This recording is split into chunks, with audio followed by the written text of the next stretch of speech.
Marno adalah seorang penjual teh manis di Solo, yang hidupnya penuh dengan kesulitan. Setiap hari, ia menggelar lapak di sudut jalan yang ramai, menjajakan teh manisnya kepada para pejalan kaki dan pengendara yang melintas.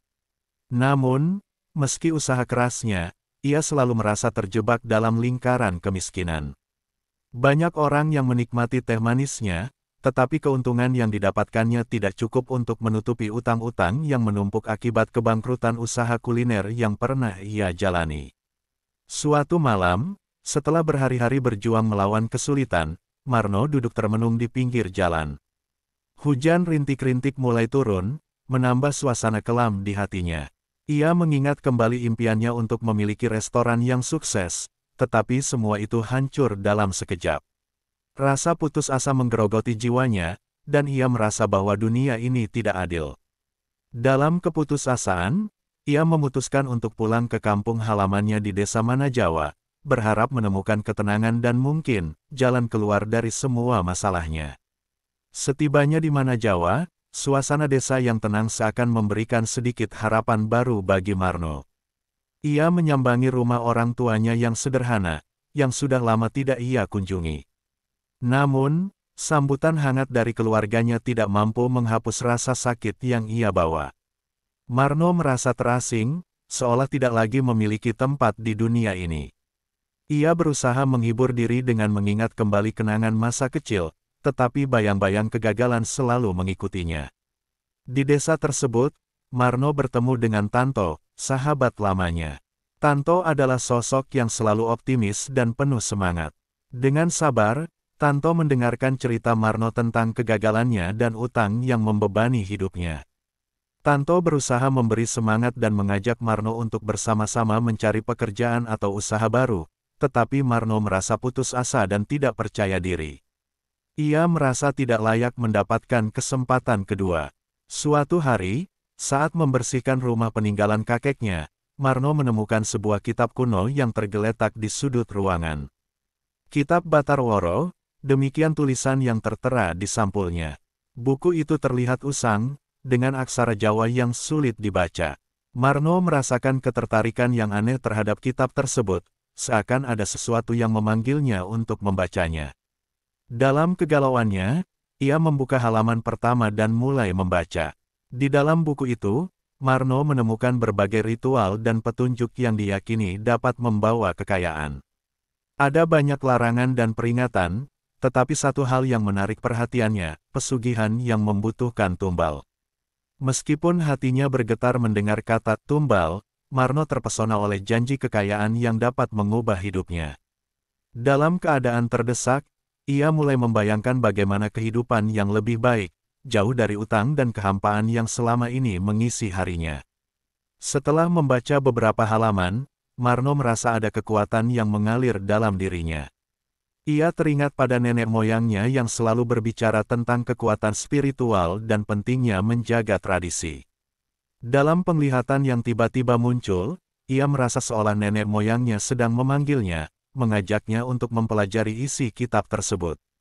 Marno berdebar-debar, tetapi rasa ingin tahunya lebih besar daripada rasa takutnya. Dengan tekad untuk memperbaiki hidupnya, Marno memutuskan untuk menjalani ritual-ritual yang tertera dalam Kitab Batarworo. Ia tahu bahwa jalan ini berisiko, tetapi dalam keputusasaan, ia merasa tidak ada pilihan lain. Dalam pikirannya, kekayaan adalah satu-satunya jalan keluar dari penderitaannya, dan ia bertekad untuk mengubah nasibnya meski harus mengorbankan sesuatu yang berharga. Setelah menemukan Kitab Batarworo, hidup Marno mulai berputar di sekitar ritual-ritual yang tertulis di dalamnya. Setiap malam, ia menghabiskan waktu berjam-jam untuk mempelajari aksara Jawa yang rumit, menyelami makna di balik setiap kalimat. Ia merasakan ketegangan antara rasa takut dan rasa ingin tahunya. Dalam hatinya, ada harapan baru yang menggelora, tetapi juga kekhawatiran akan konsekuensi dari jalan yang ia pilih. Marno memutuskan untuk mulai dengan lelaku ngidang, sebuah ritual yang di dalam kitab disebutkan sebagai tirakat yang ketat. Ritual ini memerlukan puasa dan meditasi di tempat yang sunyi. Marno memilih sebuah lokasi terpencil di hutan dekat desanya, tempat di mana ia bisa jauh dari gangguan dunia luar. Ia merasa bahwa di sana, ia bisa lebih fokus dan mendalami maksud dari ritual tersebut. Setelah mempersiapkan diri dengan membawa air dan sedikit makanan, Marno berangkat ke hutan pada pagi hari. Langit cerah dan udara segar menyambutnya, tetapi rasa cemas terus menggelayuti pikirannya. Setibanya di lokasi, ia memilih sebuah tempat di bawah pohon besar yang rimbun. Dengan hati yang berdebar, ia mulai menjalani ritual puasa. Ia duduk bersila, menutup mata, dan mulai berkonsentrasi pada napasnya. Hari-hari berlalu, dan Marno merasakan kesulitan yang luar biasa. Rasa lapar dan haus mulai menggerogoti fisiknya. Namun, ia berusaha keras untuk tetap fokus dan tidak menyerah. Setiap kali pikirannya melayang pada kesulitan dan utang yang membebani, ia berusaha mengalihkan perhatian dengan mengingat tujuan utamanya, mencapai kekayaan yang diimpikannya. Selama tirakat, Marno mulai mengalami pengalaman aneh. Di malam yang sunyi, ia merasakan kehadiran sesuatu yang tak terlihat. Suara-suara halus akan berbisik di telinganya, memanggil namanya. Ia merasa ada yang mengawasi, tetapi tidak bisa melihat sosok apapun. Ketakutan merayapi dirinya, namun ia berusaha untuk tidak panik. Ia ingat bahwa dalam kitab, ada larangan untuk merasa takut selama menjalani ritual. Di tengah malam, saat bulan purnama bersinar terang, Marno mengalami penglihatan yang mengubah hidupnya. Ia mendapati dirinya terlempar ke dalam sebuah dimensi lain, di mana ia melihat nenek moyangnya berdiri di hadapannya. Sosok tersebut terlihat menawan, dengan aura yang memancarkan kebijaksanaan dan kekuatan.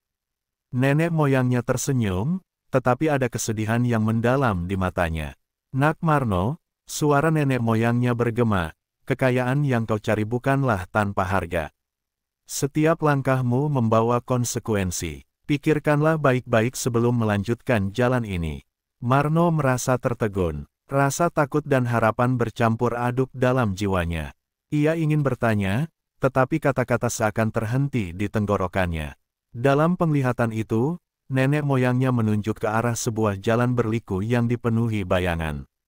Marno merasa seolah ditarik untuk mengikuti jalan itu, tetapi di saat bersamaan, ia merasakan ketegangan yang luar biasa. Ketika penglihatan berakhir, Marno terbangun dengan napas terengah-engah. Kegelapan malam terasa lebih mencekam daripada sebelumnya. Ia menyadari bahwa ritual ini bukan sekadar tentang mencapai kekayaan, tetapi ada sesuatu yang lebih dalam yang harus ia pahami. Namun, rasa ingin tahunya kembali menguasai dirinya. Ia bertekad untuk melanjutkan ritual berikutnya, meskipun ia tahu ada risiko yang mengintai. Keesokan harinya, Marno kembali ke desanya dengan semangat baru. Bisnis teh manisnya mulai terasa dampaknya. Pelanggan berdatangan lebih banyak dari sebelumnya, dan ia merasa bahwa ada sesuatu yang berbeda. Seolah ada kekuatan misterius yang membantunya. Namun, di balik kesuksesan itu, bayang-bayang tumbal terus menghantuinya. Marno mulai merasakan tekanan untuk melakukan ritual tumbal yang dijelaskan dalam kitab. Ia tahu bahwa, untuk mempertahankan kekayaannya, ia harus mengorbankan sesuatu yang berharga.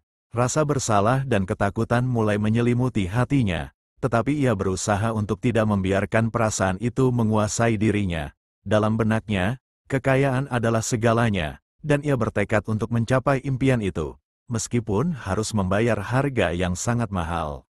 Marno telah menjalani ritual pertama dengan tekad yang menggebu, tetapi kini ia dihadapkan pada kenyataan pahit. Untuk mempertahankan kekayaan yang mulai mengalir, ia harus melakukan ritual tumbal. Kekuatan yang ia rasakan setelah ritual ngidang terus mempengaruhi kehidupannya.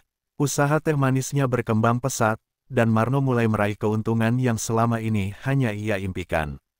Namun, di balik kesuksesan itu, ada rasa cemas yang terus menggerogoti jiwanya.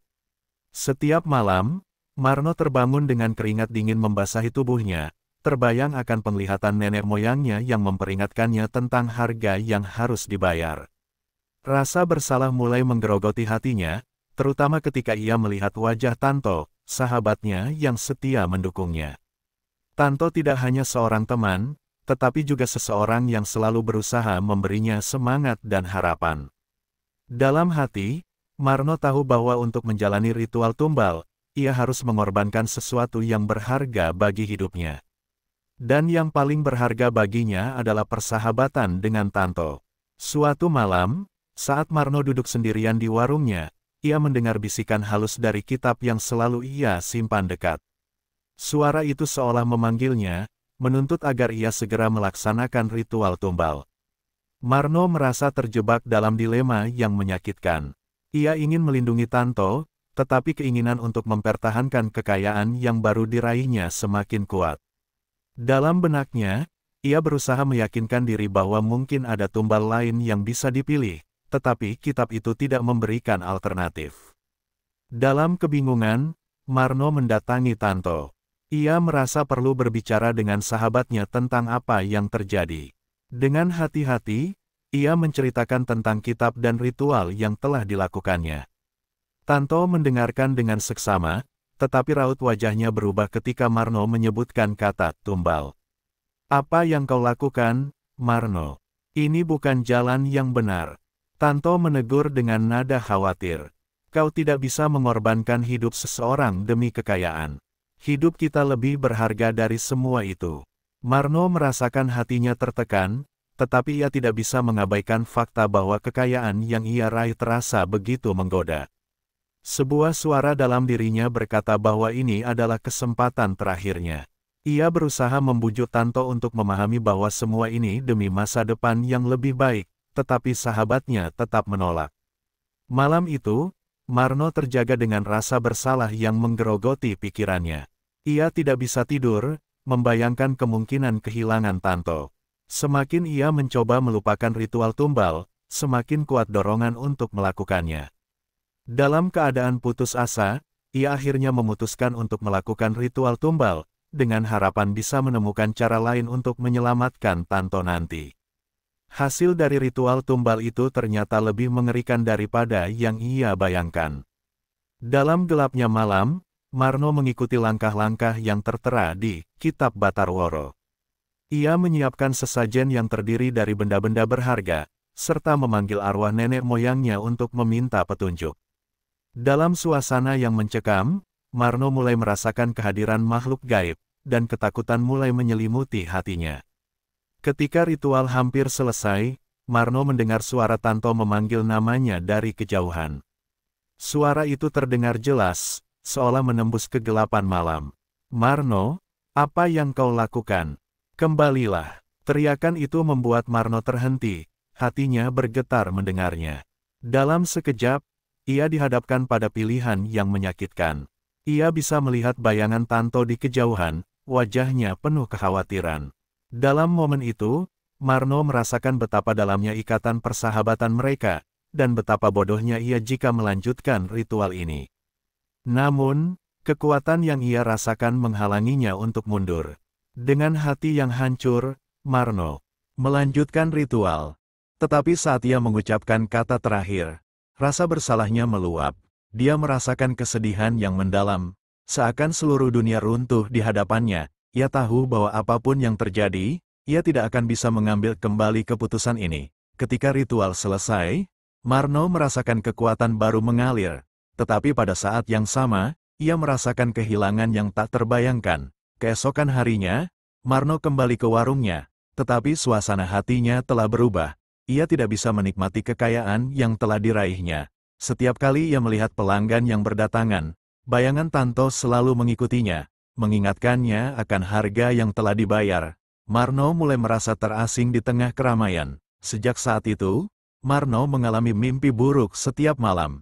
Dalam mimpinya, ia selalu melihat bayangan Tanto yang memohon untuk tidak dilibatkan dalam ritual yang mengerikan itu. Rasa penyesalan semakin mendalam, dan Marno merasa terjebak dalam lingkaran setan yang ia ciptakan sendiri. Ia berusaha mencari cara untuk memperbaiki kesalahannya, tetapi setiap usaha terasa sia-sia.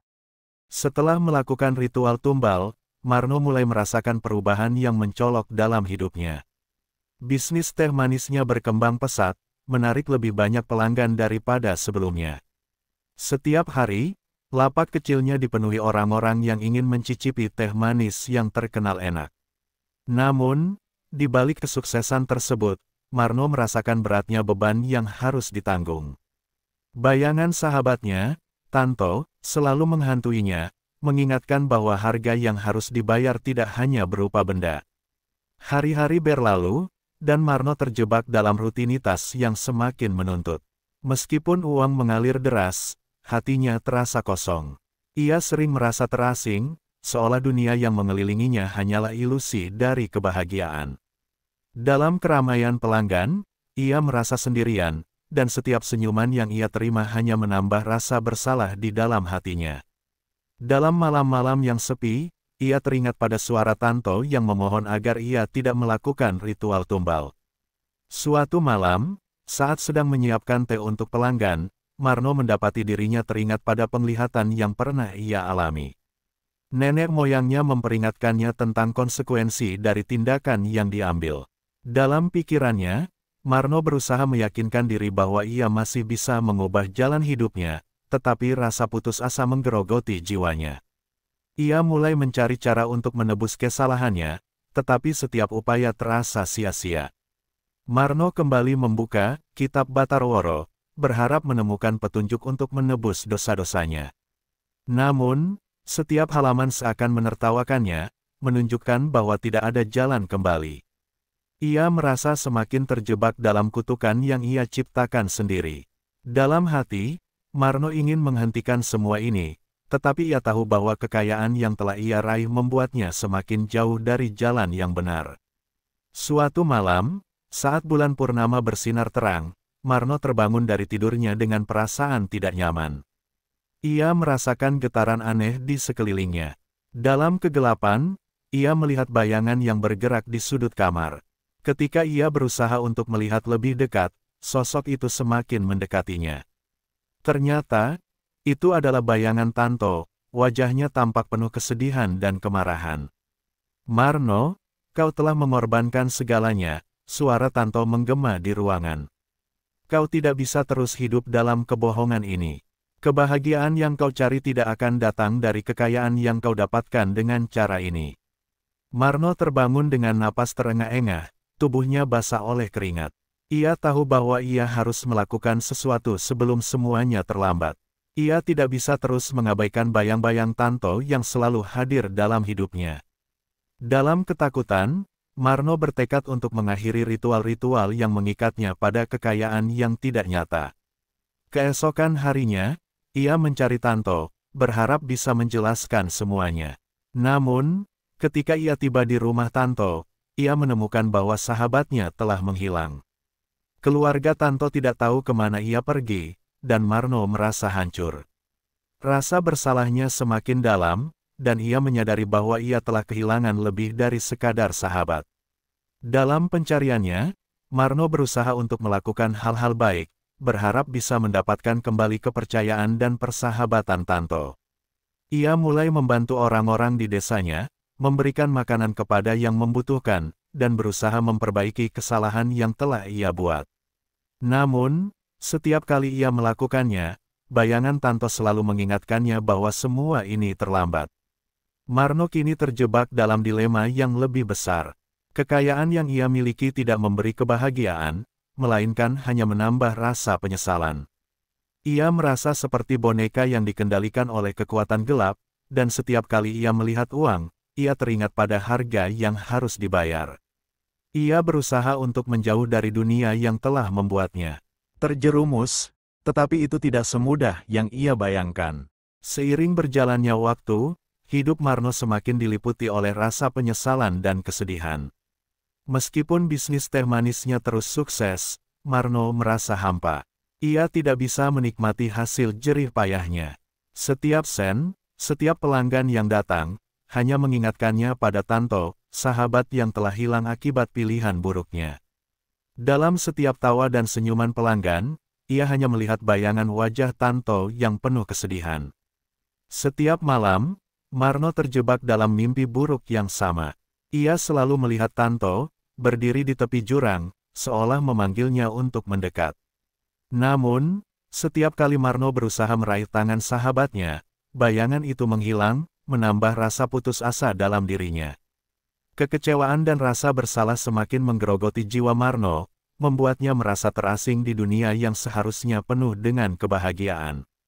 Marno mulai mencari cara untuk menghubungi Tanto, berharap menemukan jejak sahabatnya. Ia bertanya kepada keluarga Tanto dan teman-teman dekat, tetapi semua usaha itu sia-sia. Tidak ada yang tahu di mana Tanto berada. Dalam hatinya, Marno percaya bahwa sahabatnya mungkin telah pergi jauh darinya, menyingkir dari kehidupan yang penuh dengan kesedihan dan pengkhianatan. Dalam pencariannya, Marno kembali membuka Kitab Batarworo, berharap menemukan solusi untuk mengembalikan apa yang hilang. Ia membaca setiap halaman, mencari ritual yang mungkin bisa membawanya kembali kepada Tanto. Namun, semakin ia membaca, semakin ia merasa terjebak dalam kutukan yang tidak bisa ia hindari. Kitab itu seolah memperingatkan bahwa setiap tindakan ada konsekuensinya, dan tidak ada jalan untuk kembali. Suatu malam, saat Marno duduk merenung di bawah pohon besar di hutan tempat ia pertama kali menjalani tirakat, ia merasakan suatu kehadiran.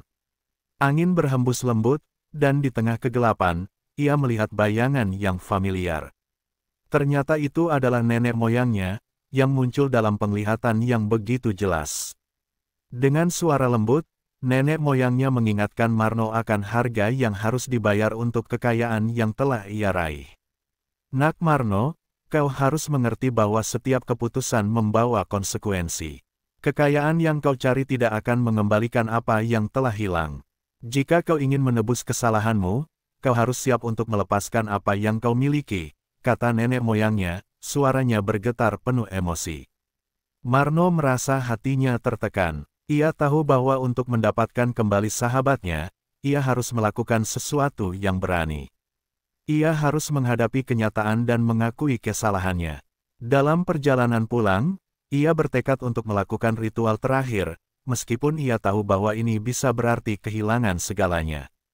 Keesokan harinya, Marno melakukan persiapan untuk ritual tersebut. Ia memilih malam yang sama saat ia pertama kali melakukan tirakat, berharap bisa merasakan kekuatan yang sama. Ia mengumpulkan semua benda berharga yang ia miliki, termasuk uang yang telah ia peroleh dari bisnis teh manisnya. Dalam hatinya, ia merasakan dorongan untuk melepaskan semua itu, sebagai bentuk penebusan. Saat malam tiba, Marno kembali ke hutan, tempat di mana semua ini bermula. Ia menyiapkan sesajen dan mengatur semuanya dengan hati-hati. Dalam suasana sunyi, ia memanggil arwah nenek moyangnya, berharap mendapatkan petunjuk dan kekuatan untuk menghadapi konsekuensi dari ritual ini.